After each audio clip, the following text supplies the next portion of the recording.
is the 16th day of October. Welcome to my podcast. My name is Baso Obaseki, and it's a pleasure to be here today after a long silence and long time. And I was going to deal with a particular topic, and it has to do with vows and promises. It concerns vows and promises. Now, I don't want to go and bore you with what a vow is and what a promise is. I'm sure most of us know what a vow and a promise is. So what I want to talk about is within the context of a relationship, within the context of marriage, within the context of any kind of relationship. So I saw a video about a man who said himself and his wife vowed to never talk about, joke about, or even think about divorce as an option. And I was like, wow, this is amazing. But here's the thing. This vow would work absolutely well if the woman in question would never ever try to test if he would break his vow. Yeah, I understand. I'm not trying to shade women. I love women a lot, and no, I'm not gay. But there's this thing about being a woman that your inquisitivity makes you sometimes lose certain things, and this generation of women, they tend to feel a little bit more entitled. Like, just because I'm a woman, I think I deserve this, I deserve that, and because something they call face card, it doesn't work. It's not supposed to be. Now, see, trust me, women are lovely, but they are also very inquisitive and always wanting to find out things, even the things that are not looking for them. Now, there's a limit to the things you should do to your partner. There's a limit. You want to know how he's bad, how he's good, where he's lowest, his time of being broken, but these things shouldn't come from you. Do you understand? These things shouldn't come from you.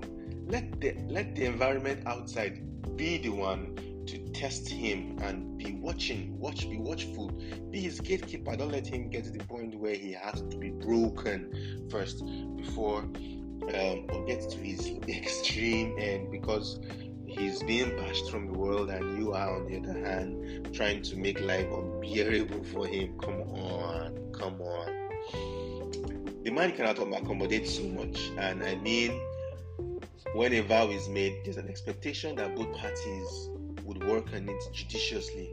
Not just walk away from it, or work from the perspective that if he will fail now, but it's not to see if the other person's, this person is going to fail. You're supposed to see the other person as your life partner, and treat them so well that they will never see any wrong in you. What I'm trying to say is, when you make such vows, if you are not trying to push this person, yes, we are supposed to be whole and all, but you see, our minds can accommodate so much. We are humans, and there's room for human error. I'm talking about, the deliberate attempts to test your partner. You don't deliberately try to test. Don't be the partner's test. Some people may not be able to handle it because they feel, this person is supposed to be my person. It's supposed to be that person I look up to, that person that I love, that person that protects me. Why is this person now the person who is pushing me out there? I think it's just evil to try to test your partner or test his limits, provoke them till they are so angry, and then you So I just remembered an incident where the lady tells, the man tells his partner, don't bring this particular topic into this conversation. And the moment he said it, that was the only thing she said for the next 10 minutes. And I was like, Why was she doing that? You don't do that to your partner. You should let this person love you. Do you get? I just think it's pure evil, Just a partner's limit in the name of trying to discover who he or she is. They might just break thinking you got their backs, and the worst is coming from you, who's supposed to be their gatekeeper. Do you get? You don't be somebody's protection, somebody's peace, and be the person's storm in the same vein. Do you understand? You don't try to push people and expect them to not get pushed. No, come on. You are this person's partner for a reason.